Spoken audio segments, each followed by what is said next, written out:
Kampala Hospital. Kampala Hospital. The nurses have no manners.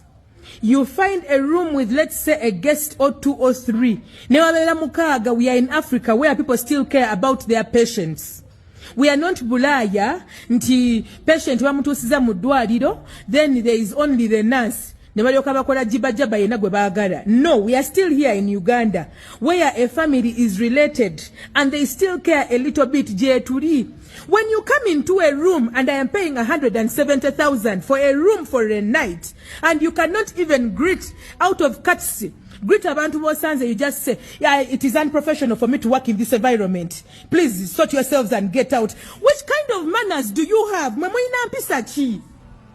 A person is sitting and they're watching a patient in pain.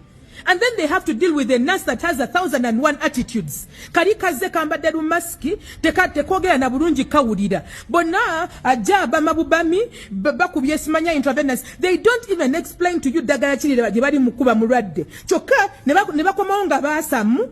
They are asking, Pozi omulwadde twamuwadde dagala ki? Ani yasembye mukolako? They should be knowing who has treated the patient last. What have they given the patient? But they ask you, the one who is a caretaker, that they don't even want to give the information. They don't even want to be polite with. They are very, very impolite. They charge for cotton, they charge for syringes, they charge for gloves, they charge, and then when you find on the invoice the gloves, they say, no, when you charge your gloves, you can take that entire box. But the nurses go out with the box of gloves. Every bulikan omuntu okolotya blood glucose yo mulwadde nga omanya ali ku stage 4 liver cancer. You know the blood glucose is not going to be normal. No kole yo munana ne yo mwenda nga glucometer ojimanyi ya mitwalo mukaaga. Notagamba muntu nti instead of us spending this money like this, mugende muguleka glucometer kajja bakolera. No sasulira nurse ku ward, no be patient 2 nights in that same stupid hospital. Nenga for the 2 nights no mulwadde tebamukuteko mulongosa. Tebakyusiza masuuka. Handover, tumanyi handover is a very important thing. Handover of shifts. Nti shift ya day. Bwebe genda vaonge genda kwasa or night shift. There is a shift handover. Nebaja mu room, nebe yanjura, hello, nze musawo gundi ne gundi. Ono omulwadde ye gundi, yenna matovu. Tubadde tumujjanjaba kino na kino, emisana tumuwadde kino na kino, then ne tuddako ne kino na kino, omusawo gundi ne gundi ye yamulabye. That is shift handover. Tubimanyi. Kampala Hospital tebabikola. Tebabikola. And then they have 1,001 swollen attitudes. Nebwogezako okwewombeka noga bannaye. Kannewombeke bannaye omusawo tumukombe buli kifo kyayagala. Atuyamba atwagalire o patient. How do we get wheeled out of emergency at around 7? No, we were wheeled out of emergency at 6:30. And then handed over to inpatient in a room. And we stayed in the room. We clocked hours. 7. Kati gwe bakwasa shifti ono Sherry Ismail Sherry yatujja mu emergency n'atukwasa akawala ka Jackie kanyumize kwambala bu earring mbukatunda earring kakola side hustle ya earring konna kamozolo obuso kawoza we are going I am leaving the shift. When you're leaving the shift there is supposed to be a shift handover ngogamba nze bana esawa zange zikomye wano naye gwaddako inakola kino na kino ne tutula mu room. You're trying to be nice, you're trying to be polite. And you stay there and say, okay, the doctors will come. They know what they are doing. Nengo labo mulwadde wa ali mbulumi. Ali mbulumi. Oli mudwaliro. Oli mudwaliro. It took my brothers to go out on the ward to look for the doctors and nurses. At 11, we were patient. We stayed in there. Netu clocking at 7, 8, 9, 10, 11. 11:30 nga tuli mbabuza. Bana echechi genda maso. Akawala ka earring twakakwasa file yafe bane kagitulako. Ne shift handover twajira najira bambo ba musawo kya gwetuddako tuli mikono jani. Na ye ku invoice batu charginga 25th eyo. Embwazi nezitayina na nsonyi. Kati nzabuza Kampala Hospital yafuka business. Ba Malaysia ba China bani ba Malaysia be bajigura oba Is it just for people who are trying to run away from their homes that they don't care about their lives that are running there? Kuba mwetaaga ne mutubuulira. Because eddwaliro lye twali tumanyize bye ndali manyire nazaaliramu omwana wange yasooka n'owookubiri n'owookusatu nga nina omusawo Sekweyama. Experience yedda si ye yakakati gye nsanze. Oba n'omulwadde ng'akutulidde ku mukono n'ogamba wewe ngenda okudduka babayambe. Ruumu okisasulirako 17. N'osasula Nansi. N'omusasulirako simanya enaka 8 byonna nga kwe biri ku invoice. Bukotoni, bugiraavu, busiringi, oba oyasimudde, everything they charge you. Buruumu butono weebuti. But that is not the problem. It is okay. Bakeya banansi tebalina mpisa tekulika kubuuza, tekulika gamba byawadde mulwadde bw'obuuza nga banyiiga. Nga basmile nga banyumiza kubeerako na lip gloss buli kaseera. Nansi akoze enjala talina mpisa ziyingira room kubuuza banaye. How are we? Patient ngenda kukola kino na kino ne wabanga li delirious. Yogera naye. Talk to the people and count in them some sense. We know we're on palliative and nutritive care. There's a point where a patient is on palliative and nutritive care. But at that point, you know what the caretakers are going through. Empisa zembi wozinsiga.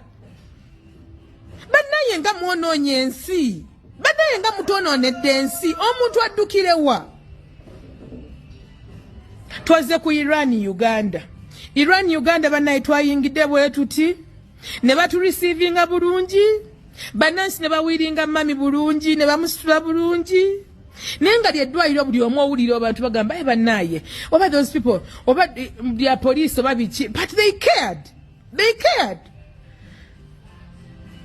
2 nights at Kampala hospital nobody changed the bed sheets of the patient, nobody even tried, nobody even asked can we try, nobody even cleaned her. We tried and we failed, but we are in hospital so that you can help us. You help the caretaker and you also help the patient.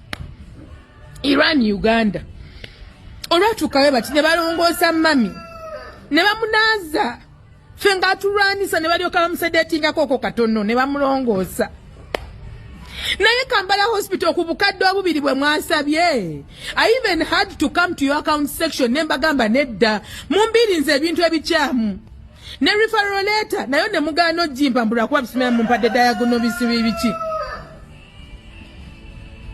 Ne lab results ze mwansasusiza nazo mwagala nzisabe nakubye nenjogera nakawala kanita ko ku Kampala hospital nenkagamba mwansasusiza lab results. Why are you keeping the lab results? They are not yours because the person I am handling, it is a liver cancer issue stage 4. That means all records that we can collect, we need them. But you even have to make me beg you for the results that I asked you for, and you somehow forgot to give them to me. But because of the situation I am handling, I am in a panic. But I asked you, and then you refused to give them to me. Banange mulekerawo kulengeza Bannayuganda. Mulekerawo kulengeza Bannayuganda. Era wenna bw'oba olina omulwadde ng'omwagala banaye Kampala hospital, go there knowing that you're going to pay money for every small jibba, every small thing. But those people do not know how to care. They don't even have common courtesy. The only positive thing that was there in Kampala hospital was the kitchen. Because they put my mother on a diet nga bagamba bagenda muyisa obupiira. Naye abaana baleeta emmere eya nutritionist gye yali asabye ku 6:30. Emmere ya 8 neyingira mu room. Naye nga n'abalina okebera obutube obwo oba busobola okuyingira tebusobola kuyingira. Tekuliiko yatuuse mu room. Ne baleeta n'emmere y'omulwadde eya 11 eri mashed. Nga tekuliiko muntu amufaako. We are just there helpless, but we are in hospital. And there is nobody helping.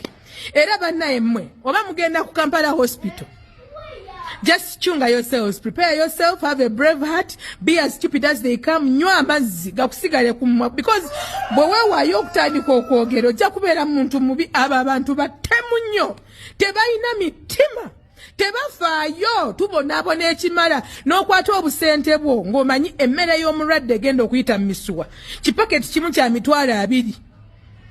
Bano Kampala hospital mukiwa ky'emitwalo 2 ne balyoka bakikujjako emitwalo 4. Naye nga ne care tebagikuwadde. Kwatibweko ku gunsonyi agenda ku Kampala hospital. Go there at your own peril, because I fear if the way they handled us and our patient is how they are handling everybody there, nobody deserves to go through that kind of humiliation when you're already in pain, handling a patient who is on palliative and nutritive care. Bad, bad people.